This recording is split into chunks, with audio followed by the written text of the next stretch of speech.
ला BCCIने दुसऱ्या कसोटीसाठी संघ जाहीर केला. भारतीय संघाने चेन्नई कसोटी चौथ्या दिवशी जिंकली. आता दुसरी कसोटी 27 सप्टेंबरपासून कानपूर येथे खेळवली जाणार आहे आणि त्यासाठी BCCIने संघ जाहीर केला आहे.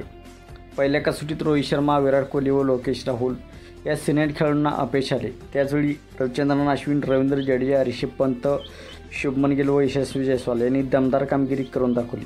त्यामुळे दुसऱ्या कसोटीत संघात काही बदल पाहायला मिळतील अशी अपेक्षा आहे.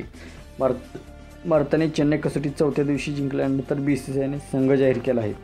भारताने विजयासाठी ठेवलेल्या 515 धावांचा पाठलाग करताना बांगलादेशचा संपूर्ण संघ 234 धावात तंबूत परतला. पहिल्या डावात शतक झळकावणाऱ्या रविचंद्रन अश्विनने चौथ्या डावात 6 विकेट्स घेतल्या.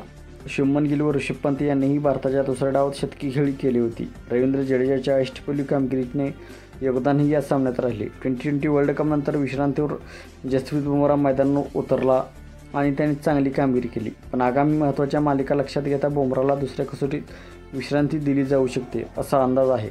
भारताला न्यूझीलंड व ऑस्ट्रेलियाविरुद्ध महत्त्वाची कसोटी मालिका खेळायची आहे, पण बुमराह संघात कायम आहे. BCCI आज जाहीर केलेल्या संघात कोणताही बदल केला नाही, पण आपल्याला प्लेइंग रूममध्ये बदल पाहायला मिळू शकतो.